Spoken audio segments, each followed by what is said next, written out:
The Adventure of the Noble Bachelor. The Lord St. Simon marriage, and its curious termination, have long ceased to be a subject of interest in these exalted circles in which the unfortunate bridegroom moves. Fresh scandals have eclipsed it, and the more piquant details have drawn the gossips away from this 4-year-old drama. As I have reason to believe, however, that the full facts have never been revealed to the general public, and as my friend Sherlock Holmes had a considerable share in clearing the matter up, I feel that no memoir of him would be complete without some little sketch of this remarkable episode. It was a few weeks before my own marriage, during the days when I was still sharing rooms with Holmes in Baker Street, that he came home from an afternoon stroll to find a letter on the table waiting for him. I had remained indoors all day, for the weather had taken a sudden turn to rain, with high autumnal winds, and the Jezeel bullet which I had brought back in one of my limbs as a relic of my Afghan campaign throbbed with dull persistence. With my body in one easy-chair and my legs upon another, I had surrounded myself with a cloud of newspapers until at last, saturated with the news of the day, I tossed them all aside and lay listless, watching the huge crest and monogram upon the envelope upon the table and wondering lazily who my friend's noble correspondent could be. "Here is a very fashionable epistle," I remarked as he entered. "Your morning letters, if I remember right, were from a fishmonger and a tide-waiter." "Yes, my correspondence has certainly the charm of variety," he answered, smiling. "And the humbler are usually the more interesting. This looks like one of those unwelcome social summonses which call upon a man either to be bored or to lie." He broke the seal and glanced over the contents. "Oh, come, it may prove to be something of interest after all." "Not social, then?" "No, distinctly professional." "And from a noble client?" "One of the highest in England." "My dear fellow, I congratulate you." "I assure you, Watson, without affectation, that the status of my client is a matter of less moment to me than the interest of his case. It is just possible, however, that also may not be wanting in this new investigation. You have been reading the papers diligently of late, have you not?" "It looks like it," said I ruefully, pointing to a huge bundle in the corner. "I have had nothing else to do."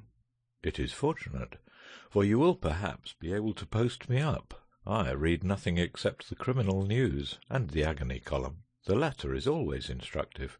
But if you have followed recent events so closely, you must have read about Lord St. Simon and his wedding." "Oh, yes, with the deepest interest." "That is well. The letter which I hold in my hand is from Lord St. Simon. I will read it to you, and in return you must turn over these papers and let me have whatever bears upon the matter. This is what he says. My dear Mr. Sherlock Holmes, Lord Backwater tells me that I may place implicit reliance upon your judgment and discretion.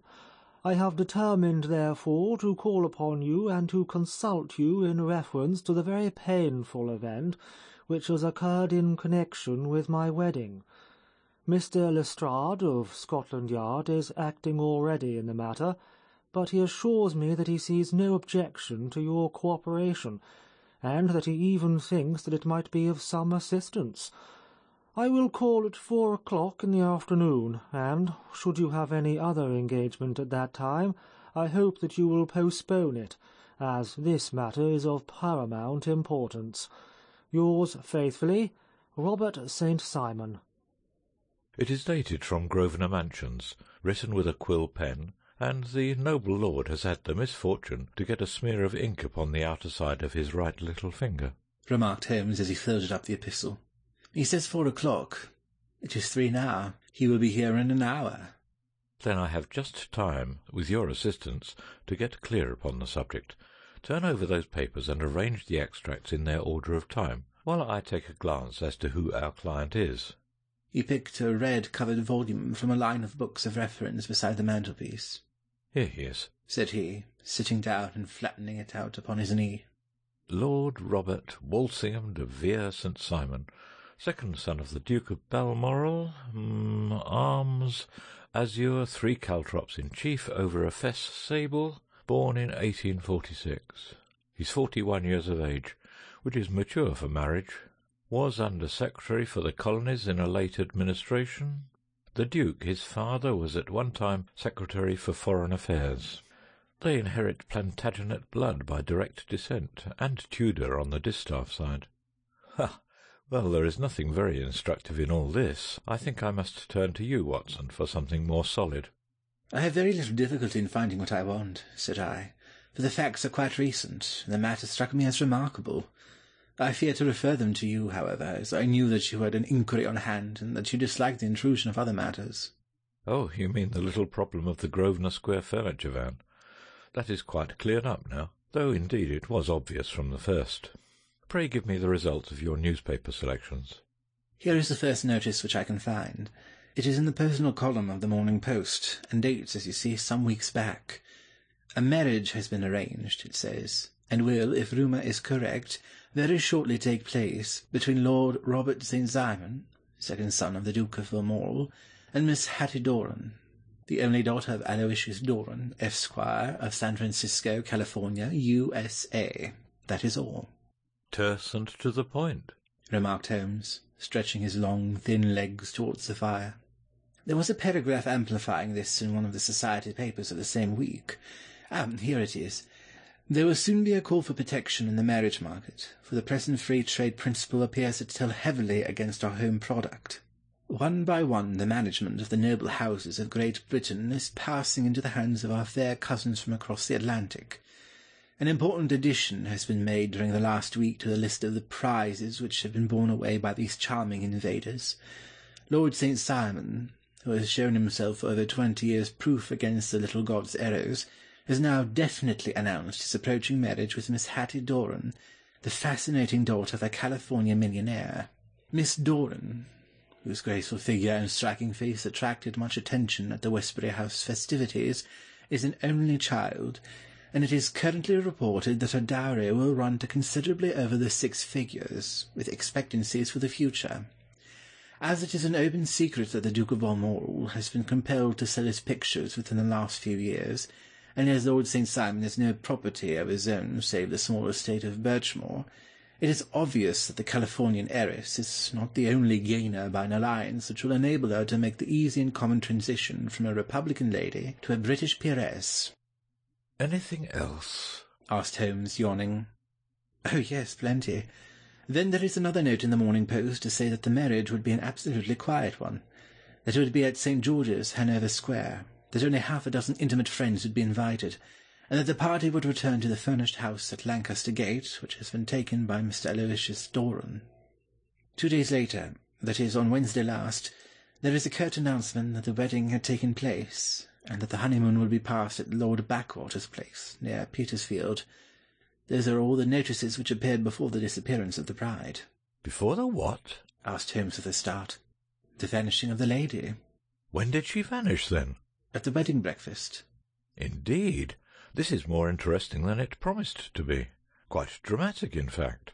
Yes, it struck me as being a little out of the common.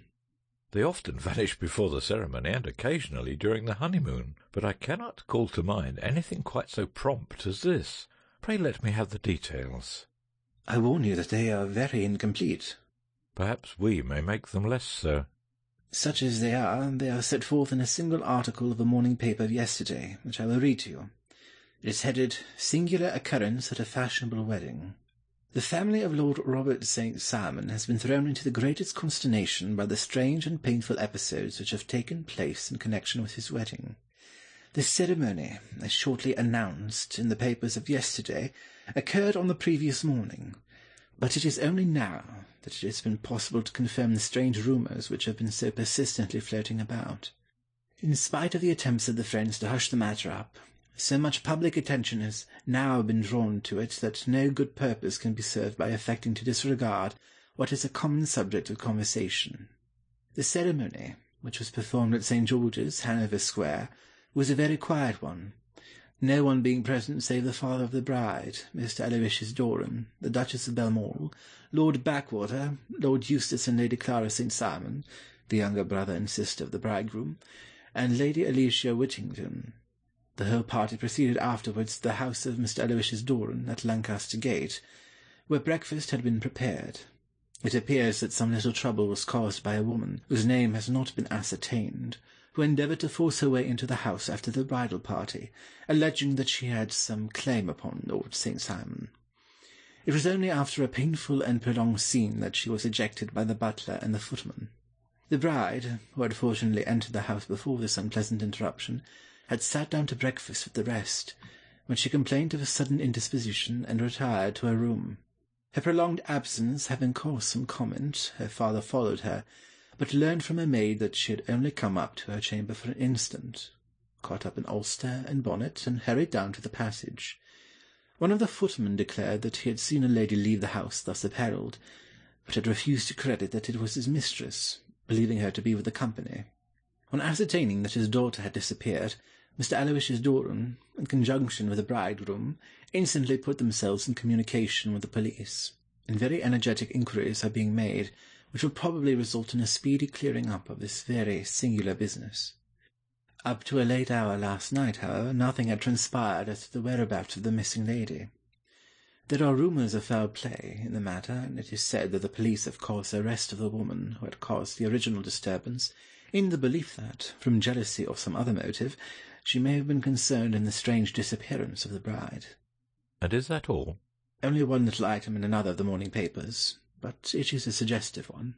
And it is? That Miss Flora Miller, the lady who had caused the disturbance, had actually been arrested. It appears that she was formerly a danseuse at the Allegro, and that she has known the bridegroom for some years. There are no further particulars, and the whole case is in your hands now, so far as it has been set forth in the public press. And an exceedingly interesting case it appears to be. I would not have missed it for worlds. But there is a ring at the bell, Watson, and as the clock makes it a few minutes after 4, I have no doubt that this will prove to be our noble client. Do not dream of going, Watson, for I very much prefer having a witness, if only as a check to my own memory. Lord Robert St. Simon, announced our page-boy, throwing open the door. A gentleman entered with a pleasant, cultured face, high-nosed and pale, with something perhaps of petulance about the mouth, and with the steady, well-opened eye of a man whose pleasant lot it had ever been to command and to be obeyed. His manner was brisk, and yet his general appearance gave an undue impression of age. He had a slight forward stoop, and had a little bend of the knees as he walked. His hair, too, as he swept off his very curly-brimmed hat, was grizzled round the edges and thin upon the top. As to his dress, it was careful to the verge of foppishness, with high collar, black frock-coat, white waistcoat, yellow gloves, patent leather shoes, and light-coloured gaiters. He advanced slowly into the room, turning his head from left to right, and swinging in his right hand the cord which held his golden eyeglasses. "Good day, Lord St. Simon," said Holmes, rising and bowing. "Pray take the basket chair. This is my friend and colleague, Dr. Watson. Draw up a little to the fire, and we will talk this matter over." A most painful matter to me, as you can most readily imagine, Mr. Holmes. I have been cut to the quick. I understand that you have already managed several delicate cases of this sort, sir, though I presume that they were hardly from the same class of society. "No, I am descending." I beg pardon? My last client of the sort was a king. Oh, really? I had no idea. And which king? The King of Scandinavia. What? Had he lost his wife?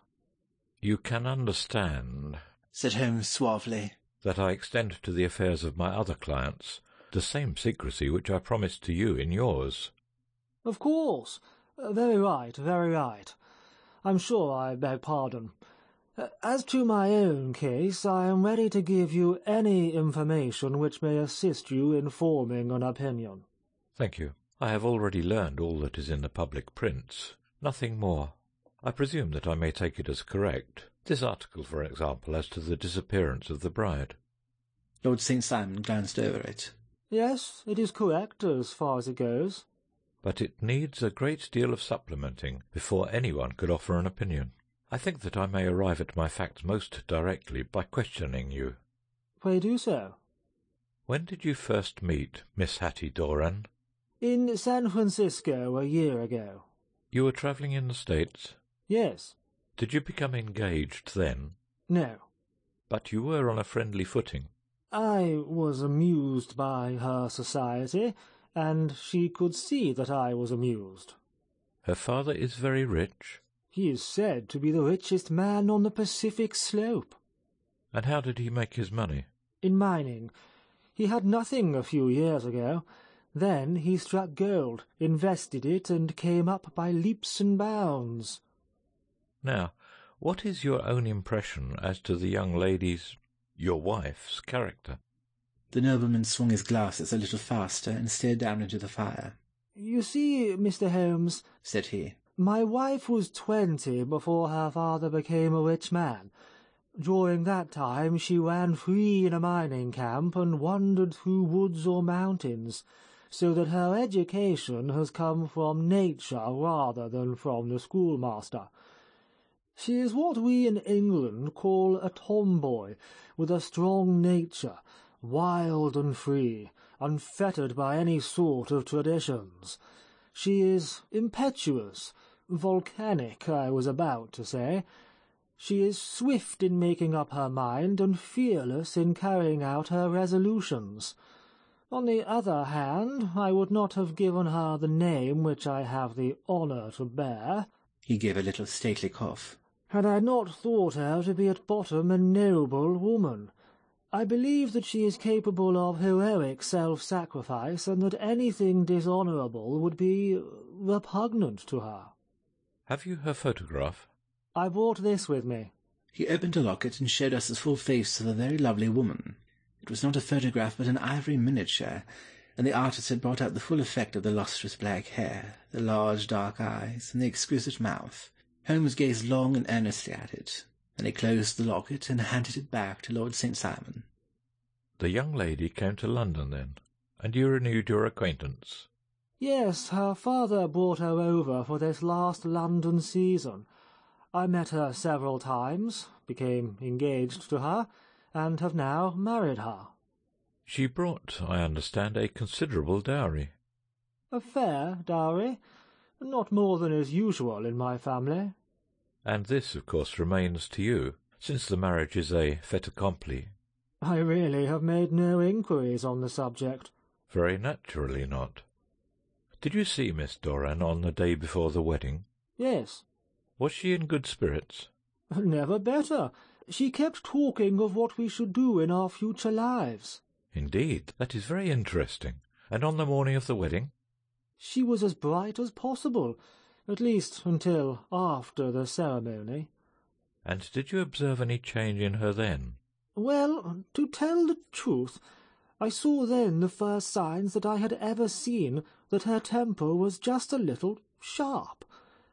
The incident, however, was too trivial to relate, and can have no possible bearing upon the case."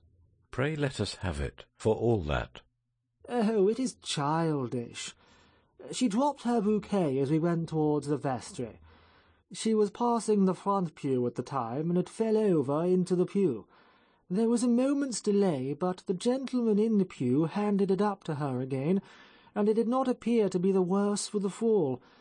Yet when I spoke to her of the matter, she answered me abruptly, and in the carriage on our way home she seemed absurdly agitated over this trifling cause." Indeed. You say that there was a gentleman in the pew. Some of the general public were present, then? "Oh, yes. It is impossible to exclude them when the church is open." This gentleman was not one of your wife's friends? "No, no. I call him a gentleman by courtesy, but he was quite a common-looking person. I hardly noticed his appearance. But really, I think that we are wandering rather far from the point." Lady St. Simon, then, returned from the wedding in a less cheerful frame of mind than she had gone to it. What did she do on re-entering her father's house? "I saw her in conversation with her maid." And who is her maid? "Alice is her name. She is an American and came from California with her." A confidential servant? "A little too much so. It seemed to me that her mistress allowed her to take great liberties. Still, of course, in America they look upon these things in a different way." How long did she speak to this Alice? "Oh, a few minutes. I had something else to think of." You did not overhear what they said? Lady St. Simon said something about jumping a claim. She was accustomed to use slang of the kind. I have no idea what she meant. American slang is very expressive sometimes. And what did your wife do when she finished speaking to her maid? She walked into the breakfast room. On your arm? No, alone. She was very independent in little matters like that. Then, after we had sat down for 10 minutes or so, she rose hurriedly, muttered some words of apology, and left the room. She never came back. But this maid, Alice, as I understand, deposes that she went to her room, covered her bride's dress with a long ulster, put on a bonnet, and went out. Quite so, and she was afterwards seen walking in Hyde Park in company with Flora Miller, a woman who is now in custody, and who had already made a disturbance at Mr. Dorwin's house that morning. Ah, yes. I should like a few particulars as to this young lady, and your relations to her. Lord St. Simon shrugged his shoulders and raised his eyebrows. We have been on friendly footing for some years. I may say on a very friendly footing. She used to be at the Allegro. I have not treated her ungenerously, and she had no just cause of complaint against me, but you know what women are, Mr. Holmes. Flora was a dear little thing, but exceedingly hot-headed and devotedly attached to me. She wrote me dreadful letters when she heard that I was about to be married, and, to tell the truth, the reason why I had the marriage celebrated so quietly was that I feared lest there might be a scandal in the church. She came to Mr. Dorwin's door just after we returned, and she endeavoured to push her way in, uttering very abusive expressions towards my wife, and even threatening her. But I had foreseen the possibility of something of the sort, and I had 2 police fellows there in private clothes, who soon pushed her out again. She was quiet when she saw that there was no good in making a row. Did your wife hear all this?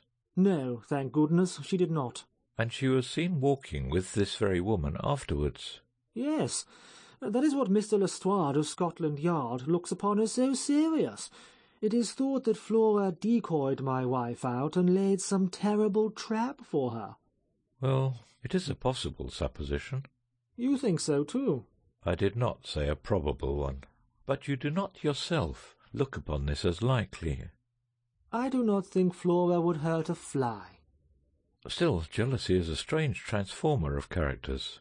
Pray, what is your own theory as to what took place? Well, really, I came to seek a theory, not to propound one. I have given you all the facts. Since you ask me, however, I may say that it has occurred to me as possible that the excitement of this affair, the consciousness that she had made so immense a social stride, had the effect of causing some little nervous disturbance in my wife. In short, that she had become suddenly deranged? Well, really, when I consider that she has turned her back, I will not say upon me, but upon so much that many have aspired to without success, I can hardly explain it in any other fashion. Well, certainly that is also a conceivable hypothesis, said Holmes, smiling. And now, Lord St. Simon, I think that I have nearly all my data. May I ask whether you were seated at the breakfast table so that you could see out of the window? We could see the other side of the road and the park. Quite so. Then I do not think that I need to detain you longer. I shall communicate with you. Should you be fortunate enough to solve this problem, said our client, rising. I have solved it. Eh? What was that? I say that I have solved it. Where then is my wife? That is a detail which I shall speedily supply. Lord St. Simon shook his head.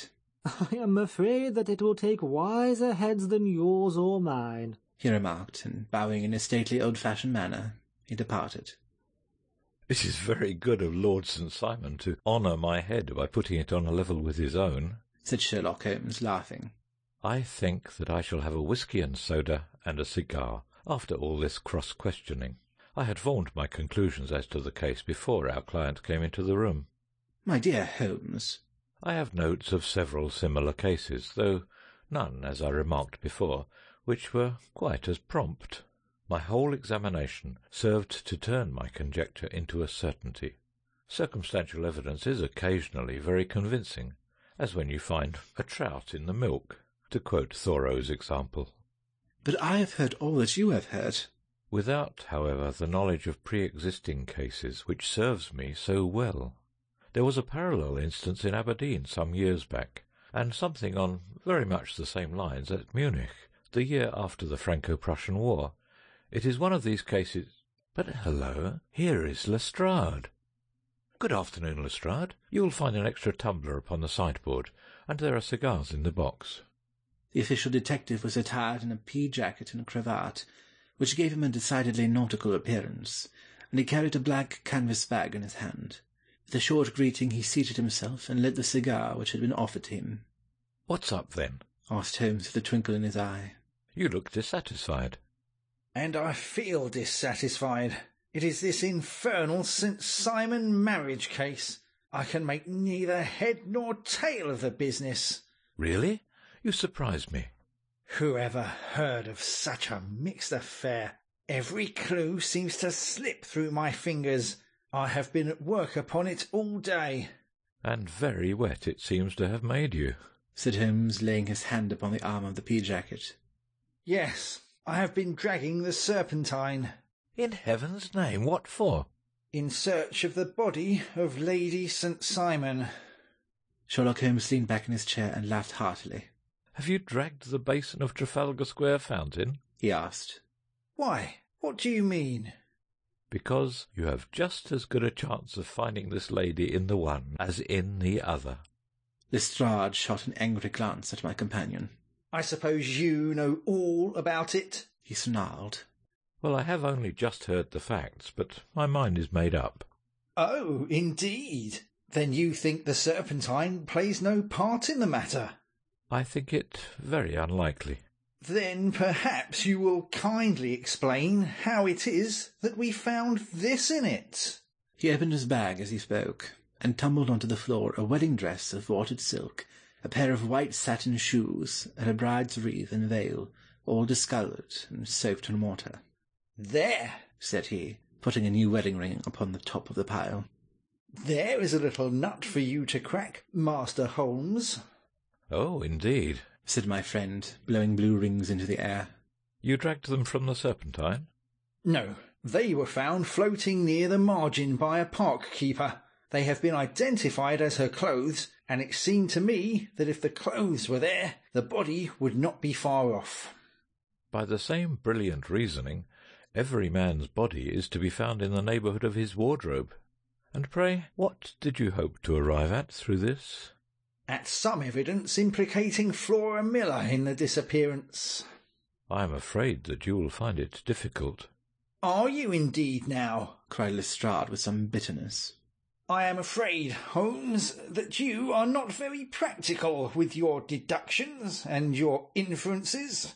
You have made 2 blunders in as many minutes. This dress does implicate Miss Flora Miller." "And how?" "In the dress is a pocket. In the pocket is a card case. In the card case is a note.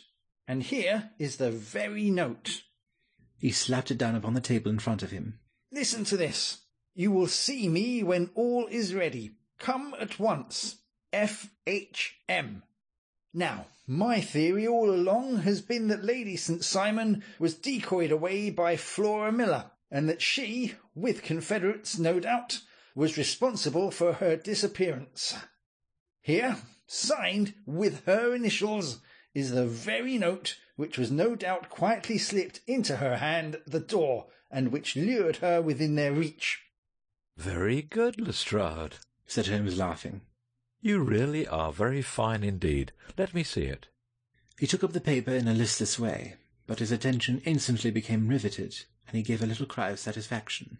"This is indeed important," said he. "Ha! You find it so?" "Extremely so. I congratulate you warmly." Lestrade rose in his triumph and bent his head to look. "Why," he shrieked, "you're looking at the wrong side." "On the contrary, this is the right side." "The right side? You're mad. Here is the note, written in pencil over here." And over here is what appears to be the fragment of a hotel bill, which interests me deeply. There's nothing in it. I looked at it before, said Lestrade. October 4th, rooms 8 shillings, breakfast 2 shillings 6pence, cocktails 1 shilling, lunch 2 shillings 6pence, glass sherry 8 pence. I see nothing in that. Very likely not. It is most important all the same. As to the note, it is important also, or at least the initials are, so I congratulate you again. I've wasted time enough, said Lestrade, rising. I believe in hard work and not in sitting by the fire, spinning fine theories. Good day, Mr. Holmes, and we shall see which gets to the bottom of the matter first.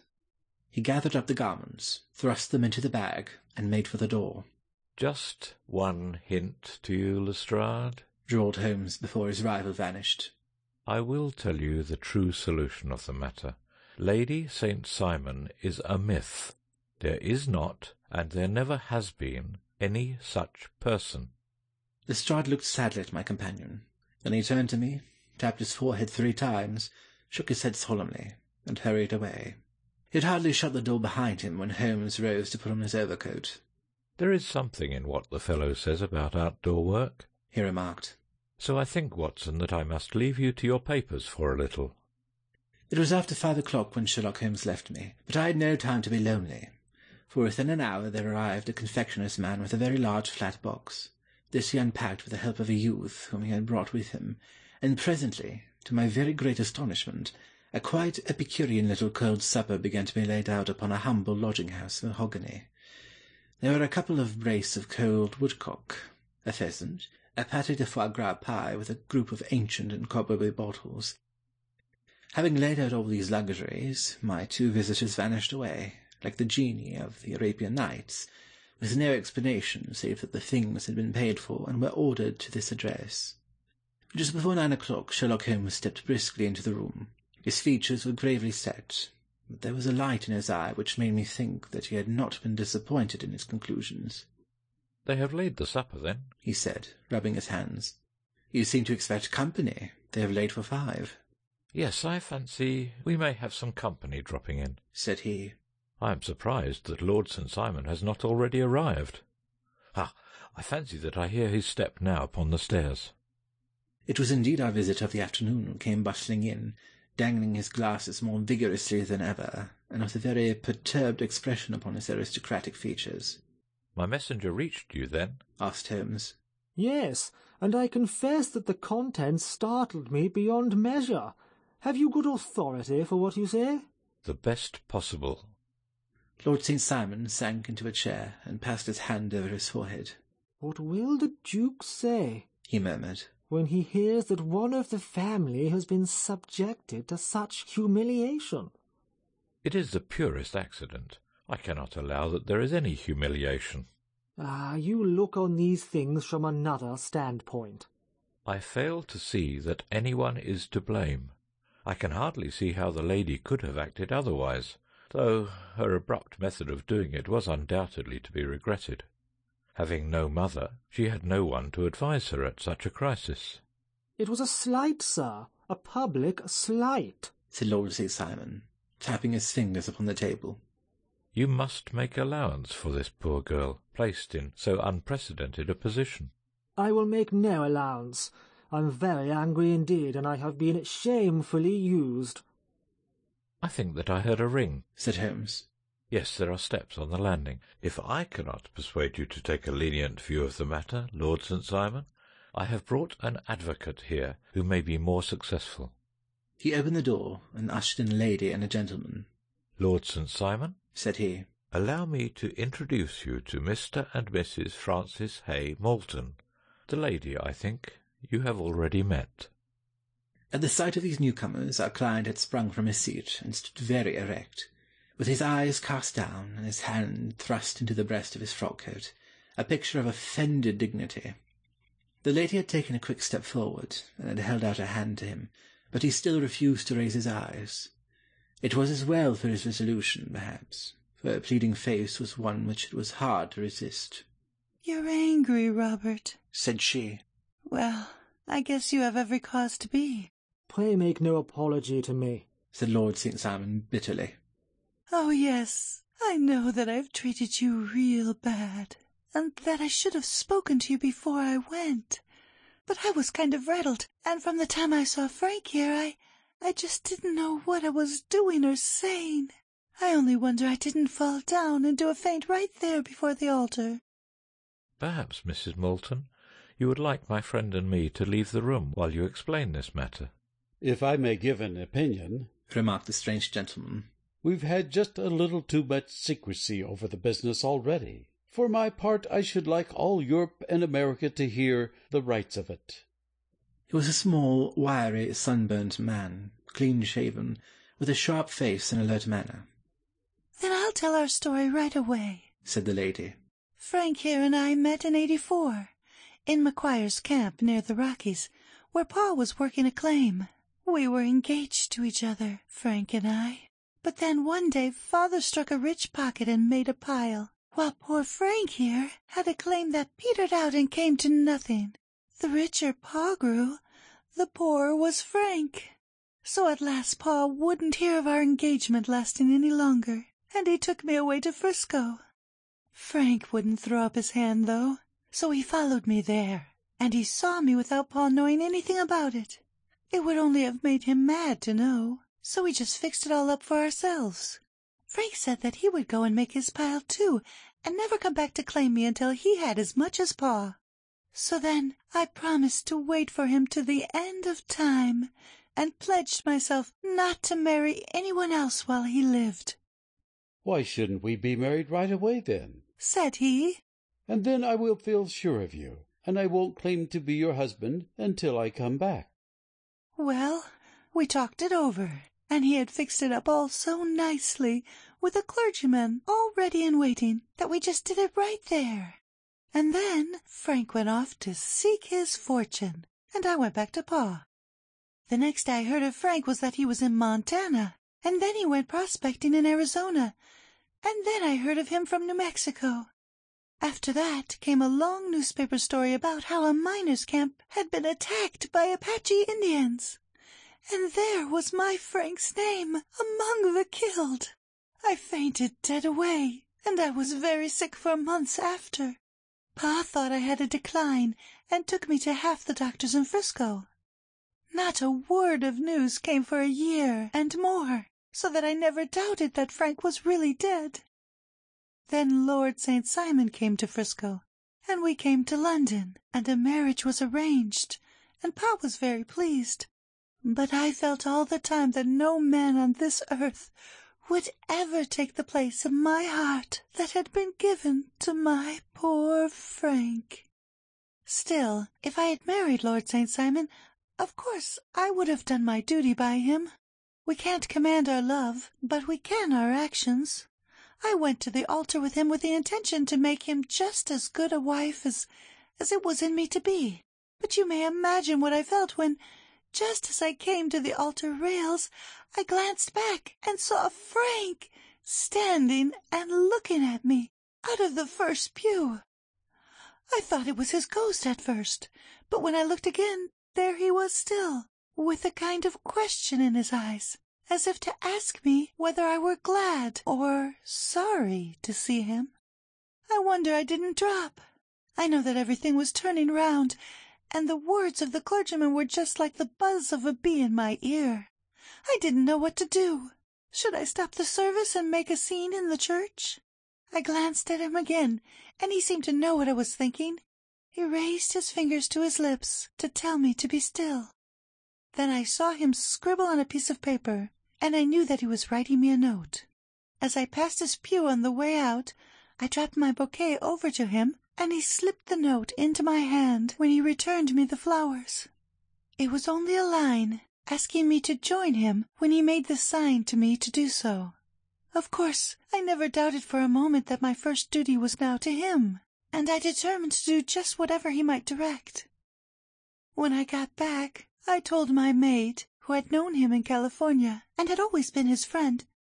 I ordered her to say nothing, but to get a few things packed and my ulster ready.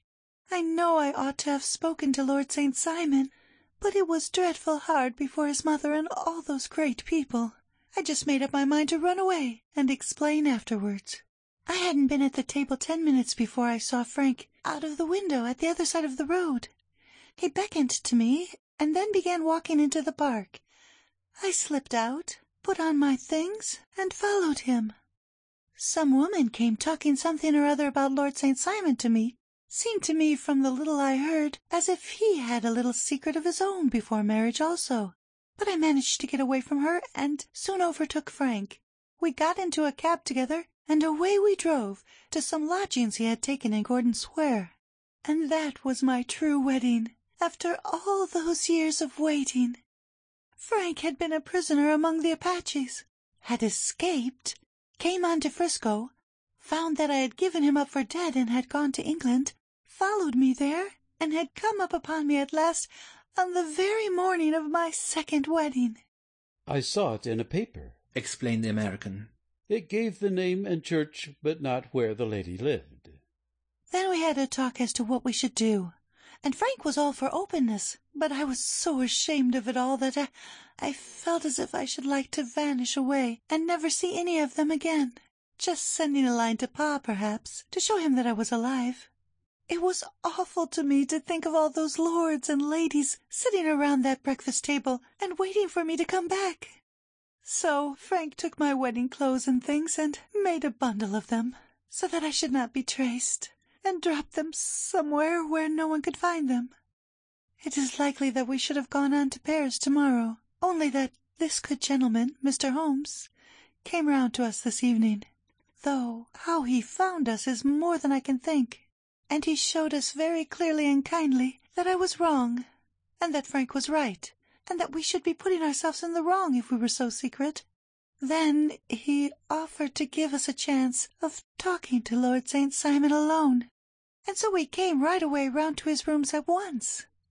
Now, Robert, you have heard it all, and I am very sorry if I have given you pain, and I hope that you do not think very meanly of me. Lord St. Simon had by no means relaxed his rigid attitude, but had listened with a frowning brow and a compressed lip to this long narrative. "Excuse me," said he, "but it is not my custom to discuss my most intimate personal affairs in this public manner." "Then you won't forgive me? You won't shake hands before I go?" "Oh, certainly, if it would give you any pleasure." He put out his hand and coldly grasped that which she extended to him. "I had hoped," suggested Holmes, "that you would have joined us in a friendly supper."